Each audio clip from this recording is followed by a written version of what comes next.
नमस्कार मु सत्यनारायण बेहेरा आपण मानकु SN Behera Odia YouTube channel को स्वागत करुच्ची। प्रिय दर्शक बंधु यही चैनल रे आपण माने पुराणर सिक्रेट तथ्य उपरे जानिबा पाइबे। तेणुकरी ये चैनल को जदि आपण माने नुआ देखुछन्ती ताले सब्सक्राइब करबा भूलु ओ ऑल नोटिफिकेशन को ऑन करंतु जहा द्वारा मु जतले वीडियो अपलोड करबी तार सर्वप्रथम सूचना आपण पाखरे पहुंची जिवो। प्रिय दर्शक बंधु चलंतु आलोचना करिबा महापापर प्रायश्चित कथा। केउ कर्म कले केउ पाप हुए से पापर सहज प्रायश्चित उपाय।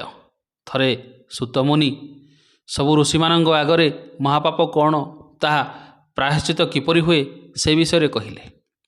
गो घातिकी, ब्रह्मघाती, सुरापानकारी, गुरुकल्पगामी, स्वर्णचोरी यही 5 प्रकार जे महापाप अटे। जदि गोवध करिथिबो नर ताकू गो घातिकी बोली कहा जाए। से प्राजापत्य व्रत सह एक दुहालिया गाई दान कले महापाप किछि परिमाण रे क्षय हुए। जे जानिशुणी विप्र को बध करिथिबो बा ब्राह्मण को बध करिथिबो से ब्रह्मघाती पापी प्रायश्चित बड़ असाध्य हुए। सहस्र गोदान जदि करिपारे से पापी तेबे ब्रह्महत्या पापरु किछि मुक्ति मिले। उपयुक्त व्यक्ति को धेनुदान करिवो तेबे जाई ब्रह्महत्या पापरु मुकुलिवो। गुरुपत्नी को जी जानिशुणी हरण करे से संसार रे महापापी प्राणी अटे, ताहार प्रायश्चित नाही। अज्ञान बसरे माता को जे हरण करे से भी महापापी रे गणना हुए। जे स्वर्ण चोरी करे से भी महापापी रे गणना हुए।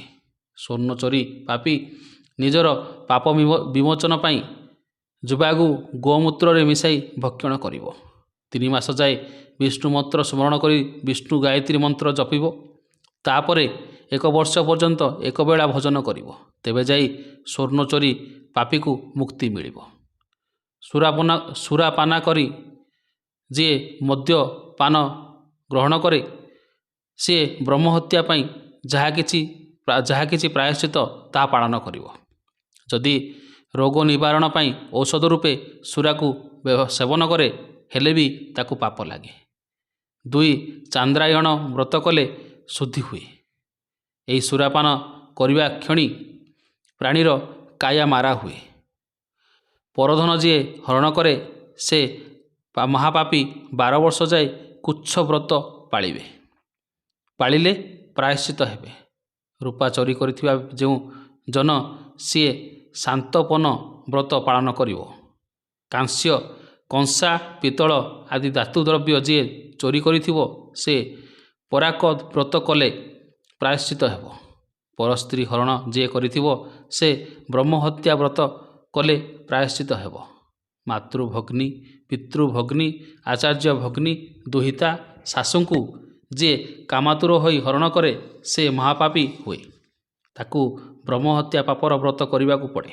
झियारी, भौणी, पुत्रवधू, मित्र पत्नी को जे हरण करे से महापापी ब्रह्महत्यार व्रत धारण करने को पड़े।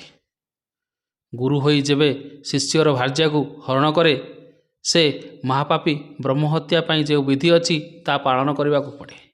प्रिय दर्शक बंधु एथिला महापापर प्रायश्चित वर्णना। यह अग्नि पुराण रे वर्णना अच्छी से किसी संक्षेप कहली। एथिरे जदि मोर त्रुटि रहिला तेबे क्षमा करिवे। ये चैनल को जदि आपण नुआ देखुचंदी तेबे सब्सक्राइब करी ऑल नोटिफिकेशन को ऑन करने को भूलंतु नहीं, कारण ये चैनल रे आपण पुराणर गुप्त तथ्य विषय जानिबा को पाइबे।